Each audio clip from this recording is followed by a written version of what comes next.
Movie की शुरुआत में स्वाति सोलंकी को देखते हैं जो मूसा टोनी को दौड़ा रही होती है, पर वे भागने में कामयाब हो जाते हैं। तभी वहाँ पर अर्जुन मीना आता है और स्वाति को पानी पीने के लिए देता है, पर स्वाति पीने से मना कर देती है। अर्जुन स्वाति को बोलता है कि तुम कुछ खाई हो क्या, जिस पर स्वाति बोलती है कि ये सब तुम्हारा किया धरा है। दरअसल Arjun Meena custom superintendent police है जो अभी सस्पेंडेड है। अर्जुन रमेश भाई को कॉल करता है कि अगर तुम्हें स्वाति चाहिए तो 50 लाख लेकर अपने आदमी को मेरे पास भेजो। दरअसल स्वाति ड्रग्स के कैप्सूल खाकर अल्डेरा से मुंबई स्मगलिंग करके ला रही थी, जिस बात का पता अर्जुन को था। फिर मूवी 48 आवर पास्ट में चली जाती है, जहां पर हम देखते हैं कि मुंबई इंटरनेशनल एयरपोर्ट में हर कंट्री से फ्लाइट लैंड होते हैं, जहां पर बहुत से लोग 50,000 से ज्यादा की खरीदारी करने के बाद कस्टम ड्यूटी नहीं भरते। इस वजह से भारत सरकार को उन सभी सामानों से टैक्स नहीं मिल पाता। यहाँ तक कि बहुत से गैर कानूनी सामान को भी लोग यहाँ के कस्टम ऑफिसर के सामने छुपा कर निकालने की कोशिश करते हैं, पर पकड़े जाने पर उनसे कस्टम ड्यूटी ली जाती है या उनके ऊपर कानूनी कार्रवाई की जाती है। इस बात को दिल्ली में विपक्ष सरकार पार्लियामेंट में बात को उठाता है कि देश में स्मगलिंग के कारण 40,000 करोड़ का नुकसान हो गया है। इसके लिए सीधा वित्त मंत्री को जिम्मेदार ठहराते हैं, जिस वजह से वित्त मंत्री अविनाश को बुलाता है और बोलता है कि आप मुझे इस फसाद का जवाब देंगे। जिस पर अविनाश बोलता है कि सर, हमने पिछले साल 722 किलो सोना पकड़ा था। जिस पर वित्त मंत्री बोलते हैं कि साल में 300 टन सोना हमारे एयरपोर्ट से हमारे कंट्री में आ रहा है, आप है कि सिर्फ 722 किलो सोना ही पकड़ पाए हैं, आप कस्टम चेयरमैन है। मंत्री बोलता है कि मुझे इंटरनेशनल एयरपोर्ट पर ईमानदार ऑफिसर चाहिए। अविनाश तुरंत उन सभी ऑफिसर्स का लिस्ट बनाता है, जिस वजह से सभी इंटरनेशनल एयरपोर्ट में रातों रात ऑफिसर्स का तबादला कर दिया जाता है और मुंबई एयरपोर्ट में असिस्टेंट कमिश्नर प्रकाश कुमार को अपॉइंट किया जाता है। वो अपने सीनियर से मिलता है और बोलता है कि मुझे आपकी परमिशन चाहिए ताकि मैं अपने 30 ऑफिसर्स को यहाँ पर अपॉइंट कर सकूं। जिस पर सीनियर बोलता है कि तुम्हें लगता है कि यहाँ पर जितने भी ऑफिसर है वे करप्ट हैं। प्रकाश बोलता है कि मैं आपको प्रूफ कर सकता हूँ। उसी वक्त वहाँ से गुजर रहे यात्री को प्रकाश रुकवाता है और उसकी चेकिंग करता है, जिससे प्रकाश को उसके लैपटॉप से सोना मिलता है। ये देखकर उसका सीनियर खुश हो जाता है और उससे बोलता है कि आज सिंगापुर से मिनिस्टर का दामाद सिद्धार्थ गुप्ता आ रहा है, उनका प्रोटोकॉल देख लेना, यानी किसी वीआईपी को भी वीआईपी जैसा महसूस कराना। पर प्रकाश उसे रिसीव करने नहीं जाता और उस पे कंट्रोल रूम से देख रहा होता है। वो देखता है कि सिद्धार्थ ने 5 करोड़ की घड़ी पहनी है, जिस वजह से वो वहाँ के सिक्योरिटी गार्ड थापा के पास जाता है और सब कुछ बता देता है। थापा बोलता है कि इस काम के लिए ऑफिसर आभास पवार ठीक है, क्योंकि उन्हें आज सुबह ही किसी ने मामू बनाया है। इस वजह से वे बहुत गुस्से में है। थापा ये बात आभास पवार को बता देता है, जिस वजह से पवार सिद्धार्थ को चेकिंग के लिए एक कमरे में ले जाता है और पूछता है कि ये 5 करोड़ की घड़ी कहाँ से लेकर आ रहे हो। जिस पर सिद्धार्थ बोलता है कि आप किसी को बाहर भेजिए, मैं आपको 2 लाख दूंगा। पवार बोलता है कि तुम 1.5 करोड़ कस्टम ड्यूटी बचाने के लिए मुझे सिर्फ 2 लाख दोगे। ये बोलकर वो सिद्धार्थ को थप्पड़ मार देता है, जिस वजह से उसका सीनियर उसे बहुत डांटता है और बोलता है कि तुम सभी को ट्रांसफर किया जा रहा है। जिस पर बाकी के ऑफिसर्स बोलते हैं कि ये गलती पवार ने किया है, तो हम सबको क्यों ट्रांसफर किया जा रहा है। उनका सीनियर बोलता है कि तुम सब भी उस वक्त इसके साथ खड़े थे। प्रकाश अपने सीनियर के पास जाता है। वे बोलते हैं कि मैंने तुम्हें छोटा सा काम दिया था, वो भी तुम नहीं कर पाए। प्रकाश बोलता है कि मेरी ज्वाइनिंग कल से थी, इसलिए सिस्टम ने मेरी आईडी कार्ड और सभी एक्सेस की जनरेट ही नहीं किया। यहाँ तक कि सुबह आप जल्दी में थे, इसलिए मैं आपका नंबर भी नहीं ले पाया। जब तक मुझे आपका नंबर मिला तब तक कांड हो चुका था। प्रकाश अपने सीनियर को बोलता है कि मुझे इन तीनों अर्जुन मीना, रविंदर गुज्जर, मिताली का सस्पेंशन रिमूव करवाना है, बाकी की ये खुद ही टीम बना लेंगे, जिसके लिए उसका सीनियर परमिशन दे देता है। उसके बाद हम स्वाति को देखते हैं, जिसे टोनी मूसा किडनैप करके अपने पास रखे हुए हैं। उसी वक्त रघु उनके अड्डे में पहुंच जाता है और उनके ऊपर फायरिंग करने लगता है। टोनी मूसा वहां से भागने लगते हैं। स्वाति दोनों को पकड़ने के लिए उनका पीछा करती है, पर वे भागने में कामयाब हो जाते हैं। तभी हमें दिखाया जाता है कि स्वाति जो ड्रग्स इथियोपिया से लाई थी, उसकी इंफॉर्मेशन वहाँ के इंटेलिजेंस ने पहले ही अर्जुन मीना को ये टिप दे दी थी और इस टिप को अर्जुन ने मूसा टोनी को दे दिया था, जिस वजह से वे उसे किडनैप करके पैसे वसूलना चाहते थे, पर वे सक्सेस नहीं हो पाए और अर्जुन स्वाति को पकड़ लेता है। रघु उसके बताए हुए जगह पे पहुँचता है और अर्जुन को पैसे दे देता है। तभी अर्जुन को पता चलता है कि उसका सस्पेंशन रिमूव हो चुका है। इस वजह से वो रघु को बोलता है कि बोल देना अपने सेठ को, कल से कोई तुम्हारा पोपट एयरपोर्ट में दिखाई नहीं देना चाहिए, क्योंकि मेरी नौकरी मुझे वापस मिल गई है। अब सभी पोपट मुझसे बच के रहना, अब ये सब काला धंधा नहीं चलेगा। मिताली कामत को देखते हैं जो डिवोर्सी है और अपने बेटी को बहुत प्यार करती है। मिताली भी सस्पेंड थी, पर उसका भी सस्पेंशन ऑर्डर रिमूव कर दिया जाता है। दरअसल मिताली डिपार्टमेंट की गूगल है। दुनिया में जितनी भी अतरंगी चीजें हैं उनके कीमत के बारे में कस्टम डिपार्टमेंट वालों को पता नहीं होता, पर इसे पता होता है कि वो कितने कीमत की है। ये इसका पैशन है। इसके बाद कुलदीप धुरिया को देखते हैं जो मुंबई एयरपोर्ट में ड्यूटी कर रहा होता है। तभी वहाँ पर रविंदर गुजर आता है और उसे बोलता है कि मुझे लगता है कि तुम आज तक कभी केस नहीं बनाए। जिस पर वो बोलता है कि तुम कौन हो। गुजर बोलता है कि मैं तुम्हारे लिए सेंटा क्लॉज हूँ। वो बोलता है कि तुम उस ब्लू जैकेट वाले को चेक करो, उससे तुम्हें जरूर कुछ मिल जाएगा। जब कुलदीप उसकी चेकिंग करता है तो उसे उसके जेब से पिग्मिस मामोजेट मंकी मिलता है। दरअसल इन दोनों मंकी को नशे की दवाई देकर बैंकॉक से ये ला रहा था, पर फ्लाइट डिले होने के कारण ये मंकी जाग गए, जिस वजह से ये पकड़ा गया। रविंदर गुज्जर अर्जुन का बेचमेट और जिगरी दोस्त भी है। अर्जुन रविंदर मिताली को प्रकाश सर के केबिन में देखते हैं, जहाँ पर प्रकाश उन्हें बताता है कि मुझे यहाँ पर अपॉइंट किया गया है ताकि मैं मुंबई एयरपोर्ट में स्मगलिंग रोक सकूं और मुझे आप जैसे ऑफिसर्स की जरूरत है। मैंने पता किया तो मुझे पता चला कि आप तीनों क्यों सस्पेंड है। खैर, मुझे इस एयरपोर्ट में चौधरी सिंडिकेट की स्मगलिंग को खत्म करना है। बड़ा चौधरी अपने सिंडिकेट को लंदन, बैंकॉक, इंग्लैंड से ऑपरेट करता है। मैंने उसके बारे में पता किया तो मुझे पता चला कि बड़ा चौधरी का जुड़वा भाई छोटा चौधरी था, जो मजदूरी करके अपने बड़े भाई को इंजीनियर बनाना चाहता था। इस वजह से वो 2 नंबर का धंधा करने लगा, जिस वजह से उसका दबदबा बढ़ने लगा। ये देखते हुए बहुत से लोकल गैंग वाले उसे अपने साथ मिल जाने को बोले, पर वो किसी के सामने झुक कर नहीं रहना चाहता था। एक दिन बड़ा चौधरी अपने छोटे भाई को कॉल करके बताता है कि मैं इंजीनियर बन गया हूँ। ये जानकर छोटा चौधरी खुश हो जाता है और उससे मिलने जा रहा होता है, पर रास्ते में गैंग वाले उसे शूट कर देते हैं, जिस वजह से उसकी डेथ हो जाती है। बड़ा चौधरी शर्मा जी की हेल्प से उन सभी लोगों को जान से मार देता है जो उसके भाई के मर्डर में शामिल थे। यहाँ तक कि वो शर्मा जी के कहने पर अपना पहला असाइनमेंट भी किया। 2003 में इंडिया में मोबाइल फोन का चलन शुरू हुआ, जिस वजह से विदेश से फोन को स्मगलिंग करके इंडिया लाया जाने लगा। पर छोटा चौधरी ने मेमोरी कार्ड का स्मगलिंग किया और 1.5 लाख कमाया। इसके बाद से वो स्मगलिंग का रास्ता चुन लिया। वो विदेश से उन सभी सामानों का स्मगलिंग करने लगा जिनमें फायदा हो। वो स्मगलिंग करते हुए एयरपोर्ट में सब पर नजर रखने लगा, जिस वजह से उसे पता चल गया कि कौन से ऑफिसर्स बिक सकते हैं। वो उन ऑफिसर्स को अपने साथ मिला लिया और आसानी से काम करने लगा। इसी बीच चौधरी की मुलाकात अन्ना से होती है, जो मिडिल ईस्ट से इंडिया सोने को ब्लैक तरीके से भेजता है। इसमें अन्ना की मदद उसका भांजा राहुल और उसका राइट हैंड सुरेश करता है, जिस वजह से चौधरी का अल्डेरा में अन्ना आला ऑफिसर बन जाता है। ड्रग्स का कार्लोस जूनियर इथियोपिया से और लंदन इटली से लग्जरी सामानों का मिसेस सैयद पार्टनर बन जाते हैं। जो ड्रग्स मुंबई में आता है उसे बेचने का जिम्मा रमेश भाई का होता है। प्रकाश बोलता है कि हमें इनका सिंडिकेट बर्बाद करना है, यहाँ तक कि आप तीनों आज से सेंट्रल इंटेलिजेंस यूनिट के लिए काम करेंगे, पर ये बात आप तीनों तक ही सीक्रेट रहेगी। यहाँ पर आपका जो पोस्ट लोगों के नजर में है वो ही रहेगी। जिस पर अर्जुन मीना बोलता है कि इसके लिए हमें टीम की जरूरत पड़ेगी। प्रकाश बोलता है कि तुम अपना टीम तैयार कर सकते हो। अर्जुन ईमानदार ऑफिसर का टीम बनाता है। रविंदर गुज्जर मीनाक्षी के पास जाता है, तभी मूवी पास्ट में जाती है। दरअसल मीनाक्षी एयरपोर्ट के शॉप में काम करती थी। उसी वक्त रविंदर गुज्जर की न्यू पोस्टिंग मुंबई एयरपोर्ट में हुआ था। गुज्जर के सभी फैमिली वाले इनकम टैक्स डिपार्टमेंट में काम करते हैं और घूस लेते हैं, पर गुज्जर घूसखोरी के खिलाफ रहता है। वो अपने फैमिली के इन हरकतों को देखकर कसम खाया है कि मैं कभी जिंदगी में घूस नहीं लूंगा। मुंबई एयरपोर्ट में काम करने के दौरान वो मीनाक्षी को देखता है और पसंद करने लगता है। मीनाक्षी भी गुज्जर को पसंद करने लगती है, यहाँ तक कि दोनों एक ही वक्त में ब्रेक लिया करते हैं। गुज्जर घूसखोर ऑफिसर नहीं था, इस वजह से वो मीनाक्षी को चाय पिलाने एयरपोर्ट से बाहर ले जाता था। दरअसल एयरपोर्ट का चाय बहुत महंगी होती है। दोनों एक दूसरे को डेट करते हुए शादी भी करने का फैसला कर लेते हैं, जिस वजह से मीनाक्षी के घर वाले मान जाते हैं। पर जिस दिन कोर्ट में शादी होने वाली होती है उस दिन मीनाक्षी कोर्ट में नहीं पहुंचती। दरअसल मीनाक्षी समझ जाती है कि गुज्जर एक ईमानदार ऑफिसर है, वो अपने सैलरी से ही जिंदगी जीना चाहता है। पर मीनाक्षी की ख्वाहिश बहुत सारी थी। वो समझ गई थी कि गुज्जर के साथ वो अपने सपनों को पूरा नहीं कर सकती, इसलिए वो गुज्जर को सॉरी मैसेज कर देती है। गुज्जर समझ जाता है कि वो मुझे धोखा दी। मूवी प्रेजेंट में आता है, जहाँ पर गुज्जर मीनाक्षी को उस दिन मिठाई और शादी के लिए खरीदे हुए माला की पैसे मांगता है। गुज्जर बोलता है कि तुम्हें शादी नहीं करनी थी तो मुझे बोल देती, जो मेरे 500 रुपए खर्च हुए उसे दे दो। मीनाक्षी गुस्सा होते हुए उसे पैसे दे देती है। अर्जुन अपने टीम के साथ काम करना शुरू कर देता है। मिताली बैग चेकिंग के दौरान 2 लिमिटेड एडिशन एयर ब्रिक्स पकड़ती है और उस लड़की को बोलती है कि इसकी कीमत 50 लाख से थोड़ी सी कम है, तुम इसके लिए टैक्स भरोगी या कोर्ट में हाजिर करूं, जिस पर लड़की टैक्स भर देती है। गुज्जर अर्जुन को बताता है कि प्रिया खूब चंदानी 6 महीने से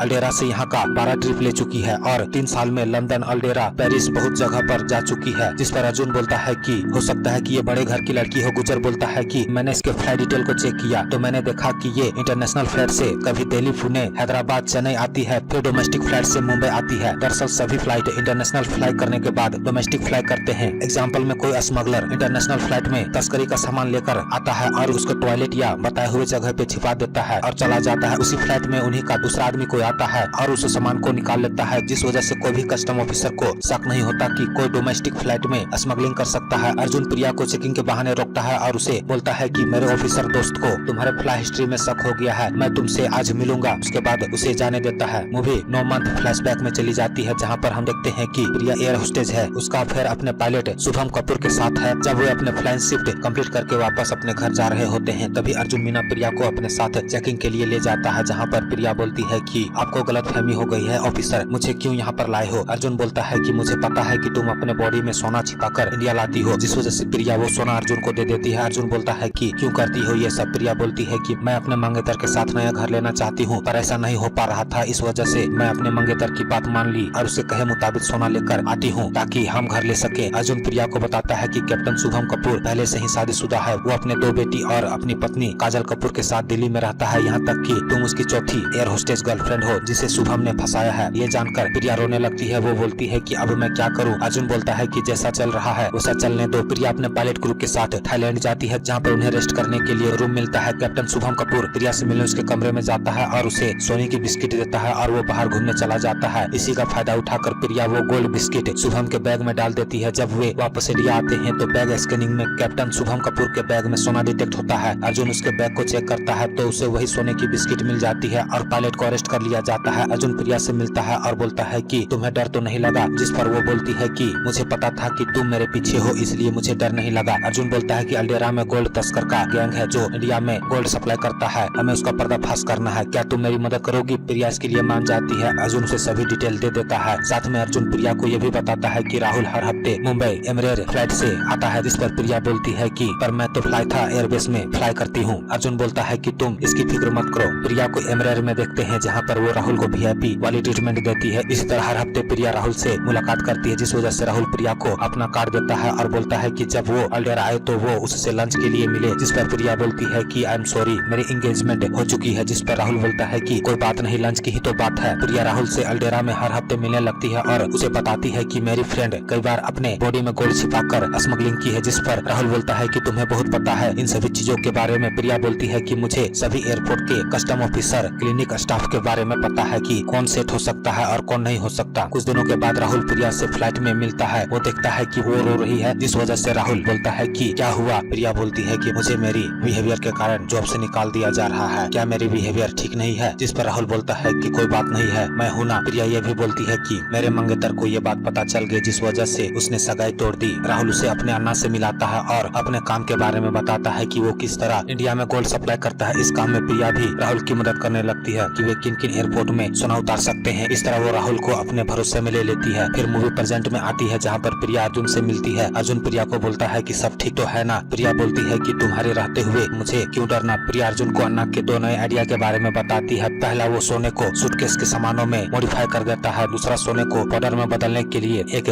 केमिकल बना लिया है, जिससे पता ही नहीं चल पाता कि वो पाउडर है कि सोना। यहाँ तक कि मशीन भी उसे डिटेक्ट नहीं कर पाते। मुझे अन्ना के ऑफिस में एक लिस्ट मिली है जिसमें उन सभी ऑफिसर्स का नाम लिखा हुआ है जो अन्ना के लिए काम करते हैं। अर्जुन देखता है कि उस लिस्ट में पटेल का भी नाम है। प्रिया बताती है कि पटेल 3 महीने से अन्ना के लिए काम कर रहा है। अर्जुन बोलता है कि हमें जल्द ही अन्ना का पर्दाफाश करना होगा, ये तुम्हारा लास्ट मिशन होगा, इसके बाद तुम अल्डेरा नहीं जाओगी। प्रिया बोलती है कि उसके बाद मैं क्या करूंगी। अर्जुन बोलता है कि उसके बाद तुम्हें फिक्र करने की कोई जरूरत नहीं है। अर्जुन अपने सीनियर प्रकाश के पास जाता है। प्रकाश अर्जुन को बोलता है कि इस महीने के 24 तारीख को मुंबई में डेलीगेट्स आने वाले हैं, इसलिए तुम्हारी टीम को गेस्ट प्रोटोकॉल संभालने की जिम्मेदारी दी गई है। जिस पर अर्जुन बोलता है कि आपने तो मेरी टीम को स्मगलर पकड़ने का काम दिए थे। थोड़ी देर बाद अर्जुन प्रकाश सर का आइडिया समझ जाता है कि अगर स्मगलर को पता चल जाए कि 24 तारीख को सभी वही पुराने कस्टम ड्यूटी ऑफिसर्स ड्यूटी में है तो स्मगलर सोचेगा कि आज के दिन उसका एयरपोर्ट का रास्ता खुल गया है, जिस वजह से वे हरकत में आ जाएंगे। इसी का फायदा उठाकर हम उन सबको पकड़ लेंगे। ये बात पटेल को पता चल जाती है। पटेल तुरंत चौधरी को बता देता है। दूसरी तरफ हम प्रिया को देखते हैं जो अन्ना को बोलती है कि 24 तारीख को एयरपोर्ट स्मगलिंग करने के लिए खाली है। अन्ना बोलता है कि तुम्हें कैसे पता। इसके बारे में प्रिया बोलती है कि आप भूलिए मत, मैं पहले एयर होस्टेस थी, अभी भी मेरे कॉन्टेक्ट्स हैं। तभी चौधरी अन्ना के पास कॉल करता है और बोलता है कि 24 तारीख को मुंबई एयरपोर्ट में सभी पुराने लोग ड्यूटी में होंगे, ज्यादा से ज्यादा माल मुंबई भेजो। मेरे पास 3 घड़ियां हैं जिसकी कीमत 50 करोड़ है, उसे तुम कैसे भेजोगे। सुरेश बोलता है कि मेरे पहचान के पायलट्स हैं, काम हो जाएगा। अन्ना सभी माल को प्रिया के कहे मुताबिक तैयार करवा देता है और उसे पैसेंजर की लिस्ट दे देता है कि कौन उनका माल ले जाने वाला है। इटली में मिसेज सैयद लग्जरी सामान को इंडिया भेजने के लिए भांगड़ा टीम के ऑर्गेनाइजर से बात कर लेती है, जिस वजह से उनके इंस्ट्रूमेंट में उन सामानों को छिपा दिया जाता है। सुरेश तीनों घड़ियों को अलग अलग पायलट्स को इंडिया ले जाने के लिए दे देता है। रात को अर्जुन गुजर और मिताली से मिलता है। उन्हें बताता है कि मुझे टिप मिली है कि 24 तारीख को हमारे एयरपोर्ट में बहुत सारा सोना स्मगलिंग किया जाने वाला है, जिस पर गुजर बोलता है कि उस दिन तो हमें ड्यूटी में लगाया गया है। अर्जुन बोलता है कि वो तो सिर्फ फॉर्मेलिटी के लिए है, जैसे ही फ्लाइट लैंड होने वाली होगी उसी वक्त प्रकाश सर हम सभी की ड्यूटी चेंज कर देंगे। अगली सुबह अर्जुन प्रिया को फर्स्ट फ्लाइट पकड़ के इंडिया वापस आने को बोलता है। प्रिया अर्जुन को उन सभी लोगों का लिस्ट उसे भेज देती है जो माल लेकर इंडिया आने वाले थे। प्रिया अपने कमरे में बैग पैक कर रही होती है। उसी वक्त राहुल वहाँ पर आ जाता है और बोलता है कि अन्ना मीटिंग करने वाले हैं, इस वजह से तुम्हें बुलाए हैं। प्रिया उसके साथ जा रही होती है। तभी राहुल बोलता है कि सुरेश को तुम पे भरोसा नहीं है, इसलिए वे मुझे बोले हैं कि जब तक सभी माल इंडिया में सही सलामत नहीं पहुँचाते तब तक मैं तुम्हें अपने साथ रखूं। उन्हें लगता है कि तुम कस्टम वालों के लिए काम करती हो। तभी पुलिस वाले राहुल की कार को रास्ते में रुकवा देते हैं। तभी राहुल अन्ना को कॉल करके बता बताता है कि पुलिस वाले मुझे रोक दिए हैं और वे उसकी कार को चेक करते हैं। पुलिस वालों को कार से ड्रग्स मिलता है, इसलिए राहुल और प्रिया को अलग अलग कार में बैठाकर ले जाने लगते हैं। ये बात अन्ना कॉल में सुन लेता है। तभी मूवी कुछ दिन पहले शिफ्ट होती है, जहाँ पर अर्जुन ने पटेल को बताया था कि 24 तारीख को मेरी टीम को डेलीगेशन को हैंडल करने के लिए ड्यूटी मिला है। और उसके थोड़ी देर बाद अर्जुन अपने इंडियन ऑफिसर गोविंद जो अल्डेरा में काम करता है उसे कॉल करके सब कुछ बता देता है। यहाँ तक कि वो ये भी बोलता है कि राहुल अपने लोगों से 2 घंटे तक कांटेक्ट नहीं कर सके, इसलिए वहाँ की पुलिस उसे सुनसान रेगिस्तान में छोड़ देती है, जहाँ पर नेटवर्क भी नहीं होता। गोविंद प्रिया को अर्जुन से बात कराता है। अर्जुन प्रिया को बोलता है कि गोविंद मेरा दोस्त है, वो तुम्हें एयरपोर्ट तक छोड़ देगा। पटेल के पास चौधरी कॉल करता है, वो बोलता है कि सब ठीक है ना, जिस पर पटेल बोलता है कि आप फिक्र मत कीजिए, आज सभी पुराने प्लेयर हैं। अन्ना अरबाब को कॉल करता है और बताता है कि राहुल को पुलिस वाले उठा लिए हैं। मैं पुलिस स्टेशन गया तो मुझे बोले कि हमने उसे नहीं उठाया है। अरबाब अन्ना को बोलता है कि आप फिक्र मत कीजिए, मैं आ रहा हूँ। अरबाब अन्ना के साथ 4 पुलिस स्टेशन जाके पता करता है, फिर भी उसके बारे में पता नहीं चल पाता। तभी सुरेश उनके पास आता है और बोलता है कि राहुल का पता चला। अन्ना बोलता है कि अभी तक पता नहीं चला कि कौन से थाने की पुलिस ने उसे अरेस्ट किया है। अरबाब सुरेश से पूछता है कि माल का क्या हुआ। सुरेश बोलता है कि आधे घंटे में सभी फ्लाइट्स मुंबई एयरपोर्ट में लैंड करना शुरू हो जाएंगी। उसी वक्त कुलवीर पटेल सर के पास आता है और बोलता है कि प्रकाश सर ने आपके सभी टीम को अपने ऑफिस में बुलाया है। पटेल प्रकाश सर से मिलता है, जहाँ पर वो अर्जुन को देखता है। प्रकाश बोलता है कि हमें टिप मिला है कि आज चौधरी का बड़ा कंसाइनमेंट हमारे एयरपोर्ट में उतरने वाला है, इस ऑपरेशन को अर्जुन मीना लीड करेंगे। अर्जुन सभी के फोन को जमा करवा देता है और बोलता है कि पहली फ्लाइट लैंड करने के आधे घंटे बाद मिडिल से फ्लाइट टेकअप करेगी, इसलिए हमें पहले पोपट को यानी स्मगलर को ग्रीन चैनल से बाहर जाने देना होगा। इसके लिए एक टीम होगी जो उसका पीछा करके उसकी लोकेशन का पता करेगी। इसको लीड पटेल करेगा, साथ में वो उन सभी पोपट का डिटेल भी देता है। पटेल अर्जुन के कहे मुताबिक उस पैसेंजर को एयरपोर्ट के बाहर रोकने जाता है, पर तब तक वे निकल जाते हैं। पटेल वहाँ से गुजर रहे कार को रुकवाता है और उसका पीछा करने को बोलता है। पटेल उस पैसेंजर के घर के बाहर उनके ऊपर नजर रख रहा होता है और उस कार वाले से फोन मांगता है ताकि वो बैकअप टीम को बुला सके, पर उसे किसी का नंबर याद नहीं होता। तभी उस कार में 2 लोग आते हैं और उस कार वाले को वहाँ से जाने को बोलते हैं और पटेल को किडनैप कर लेते हैं। दूसरी तरफ एयरपोर्ट में सभी नेशनल और डोमेस्टिक फ्लाइट से सभी पोपट को पकड़ लिया जाता है, साथ में उन पायलट्स को भी जो करोड़ों की घड़ी सुरेश के कहने पर स्मगलिंग कर रहे थे। पटेल को होश आता है तो वे लोग उसकी बात रमेश से करवाते हैं। रमेश बोलता है कि हमारा रिश्ता पहले से काफी अच्छा चल रहा है, क्या मिला ये सब करके। पटेल बोलता है कि मैं चाहता तो आपके लोगों को एयरपोर्ट में ही उठा लेता, पर मैंने आपका नुकसान नहीं कराया, मैं तो सिर्फ अपने ऑफिसर्स का फॉर्मेलिटी पूरा कर रहा था। रमेश बोलता है कि चलो मान लिया, अब तुम वहाँ से कल वापस जाना, तुम वहीं पे आराम करो। उसी वक्त वही कार ड्राइवर आ जाता है और पटेल को बोलता है कि सॉरी सर, संतोष तिवारी DRI से, मैं अर्जुन सर के कहने पर आपको फॉलो कर रहा था। रमेश सुरेश को कॉल करता है और सब कुछ बता देता है। ये जानकर सुरेश समझ जाता है कि ये सब उन्हीं लोगों का किया धरा है, इस वजह से राहुल नहीं मिल रहा है। प्रिया अल्डेरा से मुंबई वापस क्वान ऑफिसर गोविंद की मदद से पहुंच जाती है। अर्जुन प्रिया को देखकर बहुत खुश हो जाता है। जब कभी इन्वेस्टिगेशन एजेंसी की बात होती है तो लोगों का दिमाग सिर्फ स्पाई CID की ही बात होती है, पर कस्टम के भी इन्वेस्टिगेशन एजेंसी होती है जिसे क्वाइन कहते हैं, जिसका काम इंडिया से आए हुए लोगों की शॉपिंग की डिटेल को इंडिया तक पहुंचाना होता है। ये डिटेल इन एजेंसी के साथ वहाँ की सरकार शेयर करती है, ताकि कोई भी अपना कस्टम ड्यूटी छिपाने की कोशिश करे तो उसे कस्टम वाले पकड़ लेते हैं। सुरेश को पता चलता है कि मुंबई में उनके लोग माल सहित पकड़े गए हैं। ये जानकर अन्ना भी शॉक्ड हो जाता है। राहुल किसी तरह से उस रेगिस्तान से बाहर निकल जाता है। तभी उसे अपने फोन में नेटवर्क मिलता है और वो अन्ना को कॉल करता है। वित्त मंत्री न्यूज को देखता है कि मुंबई एयरपोर्ट में कस्टम वालों ने 1200 करोड़ की तस्करी को पकड़ा है, जिसमें सोने की बिस्किट, माइक्रोचिप और लग्जरी सामान है। ये जानकर मंत्री बहुत खुश होता है। तभी अरबाब के पास ओमार साहब का कॉल आता है। वो बोलते हैं कि ये सब क्या हुआ, जिस पर अरबाब बोलता है कि मुझे अभी पता चला, मैं देखता हूँ। राहुल को अन्ना ढूंढ लेता है। मुंबई एयरपोर्ट में सक्सेना को देखते हैं जो अपनी बैग को चेक कराने से मना कर रहा होता है। तभी वहाँ पर अर्जुन आता है और बोलता है कि कैसे हैं सक्सेना साहब, जिस पर वे बोलते हैं कि कौन हो तुम। अर्जुन बोलता है कि मैं सुपरिटेंडेंट अर्जुन मीना, मैंने आपके सेमिनार को अटेंड किया था दिल्ली में, क्या कमाल का लेक्चर था। तभी अर्जुन का जूनियर बोलता है कि कौन है ये जो आपसे इस तरह से बात कर रहा था। अर्जुन बोलता है कि श्रीकांत सक्सेना मुंबई कस्टम के सबसे ईमानदार ऑफिसर है। प्रकाश अपने सीनियर से मिलता है। उसका सीनियर बोलता है कि मुबारक हो, तुमने बड़ी कामयाबी हासिल की है। वैसे इन्वेस्टिगेशन का क्या हुआ, जिस पर प्रकाश बोलता है कि ड्रग्स वालों को अरेस्ट कर लिया गया है और गोल्ड वालों को मेरी टीम अपने तरीके से पूछताछ कर रही है। प्रकाश का सीनियर बोलता है कि घर जाओ और बैग पैक कर लो, तुम्हें अभी तुरंत बैंकॉक जाना होगा, क्योंकि वहाँ फाइनल सिक्योरिटी का टॉक्स हो रहा है। गुप्ता को वहाँ जाना था पर उसकी तबीयत खराब हो गई, इसलिए तुम्हें उसकी जगह पे भेज रहा हूँ। अर्जुन गुज्जर को कॉल करके पूछता है कि तुम सेफ हाउस प्रिया को ले गए, जिस पर वो हाँ बोलता है। सभी को इतना बड़ा माल पकड़ने की खुशी में पार्टी कर रहे होते हैं, जहाँ पर पटेल भी आता है। अर्जुन बोलता है कि पटेल साहब नहीं होते तो हम इतना माल भी नहीं पकड़ पाते। पटेल बोलता है कि तुम्हारी वजह से मुझे 50 लाख खोना पड़ा, अब मुझे अपनी बेटी को कनाडा पढ़ाई करने भेजने के लिए लोन लेना पड़ेगा, जिस पर सभी हंसने लगते हैं। कुलवीर अपने सीनियर से बोलता है कि मुझे पता पता चला है कि चेकिंग के दौरान माल पकड़ने पर रिवॉर्ड मिलता है, जिस पर सीनियर उसे बोलते हैं कि हाँ, इसके लिए हमारी टीम को 1 करोड़ का रिवॉर्ड मिलेगी। अर्जुन गुजर को साइड में ले जाता है और बोलता है कि मैंने तुम्हारे रिवॉर्ड में देखा तुमने 3 लग्जरी घड़ी अपने इन्फॉर्मर के जरिए पकड़ा, जिस पर गुजर बोलता है कि तुमने भी तो मुझे अपने इस इन्फॉर्मर प्रिया के बारे में नहीं बताया। अर्जुन से फंस जाता है और वसीम से पूछता है कि सब ठीक तो है। उसके बाद वो प्रिया से मिलता है। अगली सुबह अर्जुन अपनी टीम के साथ 2 मिडिलमैन तस्कर मुकीम असलम के साथ 3rd डिग्री देखकर उनसे पूछताछ करता है, जिस वजह से मुकीम उसे सब कुछ बता देता है। बैंकॉक में प्रकाश अपने सीनियर के कहे मुताबिक किसी से मिलता है, तभी वो बताता है कि मैं बड़ा चौधरी हूँ। ये जानकर प्रकाश शॉक्ड हो जाता है। प्रकाश बोलता है कि तुमने मुझे यहाँ पर क्यों बुलाया, जिस पर चौधरी बोलता है कि क्यों आप मेरी बनी बनाई हुई एम्पायर को खराब कर रहे हैं, बोलिए आपको कितना चाहिए। जिस पर प्रकाश बोलता है कि मैं बिकने वालों में से नहीं हूँ, मैं तुम्हारे सिंडिकेट को बर्बाद कर दूंगा। ये कह के प्रकाश चला जाता है और अपने सीनियर को कॉल करके बोलता है कि आपने मुझे इससे मिलने भेजा था, आप मुझे समझ के क्या रखे हैं। जिस वजह से उसका सीनियर बोलता है कि तुम अभी बच्चे हो, अगर तुम्हें ऊंची उड़ान भरनी है तो मेरी बातों को मान लो। पर प्रकाश इस डील को ठुकरा देता है। अर्जुन अपनी टीम के साथ रमेश के घर उसे अरेस्ट करने जा रहा होता है, तभी असलम मुकीम को जान से मार देता है। अर्जुन रमेश के घर जाता है, जहाँ पर उसकी माँ बोलती है कि रमेश घर पे नहीं है, वो तीर्थ में गया है, 1 महीने के बाद आएगा। अर्जुन घर की तलाशी लेता है पर उसे कुछ नहीं मिलता। कुलवीर उस घर के पूजा रूम में चेक करता है तो उसे एक सीक्रेट कमरा मिलता है, जिसके अंदर वो जाता है, तभी फायरिंग की आवाज होती है। अर्जुन उस वक्त अपनी टीम के साथ घर के बाहर तलाशी ले रहा होता है। वो फायरिंग की आवाज सुन के घर के अंदर जाता है तो देखता है कि रमेश को गोली लगी है और उसकी मौत भी हो चुकी है। कुलवीर बोलता है कि जब मैं यहाँ पर आया तो रमेश ने मुझ पे गन तान दी, जिस वजह से हम दोनों में हाथापाई हुई और गोली चल गई। ये सब हो गया। उसी वक्त मिताली अर्जुन को कॉल करके बताती है कि मुकीम की कस्टडी में मौत हो चुकी है। ये जानकर अर्जुन शॉक्ड हो जाता है। साथ में हम ये भी देखते हैं कि असलम फुट फुट कर रो रहा होता है और बोलता है कि इन्हीं पुलिस वालों ने मेरे भाई मुकीम की जान ली है। प्रकाश वापस मुंबई आता है और अर्जुन को बोलता है कि ये सब क्या हो गया, एक की कस्टडी में मौत हो गई, दूसरे की रेड करने के दौरान मौत। जिस पर अर्जुन बोलता है कि हमने पूरी सावधानी बरती थी पर फिर भी ऐसा हो गया। मुझे लगता है कि असलम ने ही कस्टडी में मुकीम को जान से मारा होगा और उस मर्डर का ब्लेम हम पे लगा रहा है। प्रकाश बोलता है कि फिर रमेश की मौत को कैसे एक्सप्लेन करोगे। जिस पर कुलवीर प्रकाश को बताता है कि जब मैं उसके पूजा रूम में चेक कर रहा था तभी मुझे वहाँ पर एक सीक्रेट दरवाजा मिला। जब मैं अंदर गया तो रमेश मेरे ऊपर गन तान दिया, इस वजह से मेरी उसके साथ हाथापाई हो गई और गोली चल गई। प्रकाश अर्जुन को सभी का स्टेटमेंट लेने को बोलता है और खुद अपने सीनियर से मिलने जाता है। उसका सीनियर बोलता है कि तुम अपने सभी टीम को सस्पेंड करो। प्रकाश बोलता है कि मैं अपने टीम को सस्पेंड नहीं करूंगा, आप चाहे तो उनके ऊपर इंटरनल इंक्वायरी बैठा सकते हैं। चौधरी अपने सभी टीम मेंबर से बात करता है और बोलता है कि उन लोगों ने हमारा बहुत सारा घाटा करवाया है। अन्ना बोलता है कि हमें उनकी टीम में से 2-3 लोगों को टपकाना होगा, तब जाकर के हमारा डर उन पे बना रहेगा। इस बात पे सभी मेंबर सहमत हो जाते हैं, पर तभी सुरेश बोलता है कि हमें उन्हें मारने की जरूरत नहीं है, बस उन्हें डराते हैं। चौधरी अर्जुन को कॉल करता है और बोलता है कि कल मेरे 2 आदमी तुम्हारे एयरपोर्ट से 50 किलो सोना लेकर पहुंच रहे हैं, तुम उन्हें जाने दोगे। जिस पर अर्जुन बोलता है कि ये तो तुम्हें बाद में ही पता चल पाएगा कि उनके साथ क्या होगा। मिताली अपने बच्ची को लेकर जा रही होती है, पर तभी चौधरी के लोग मिताली की बेटी के ऊपर पानी फेंक देते हैं, जिस वजह से उसका चेहरा जलने लगता है। तभी चौधरी के लोग बोलते हैं कि इस बार तो मिर्ची का पानी था, अगर चौधरी की बात नहीं मानी तो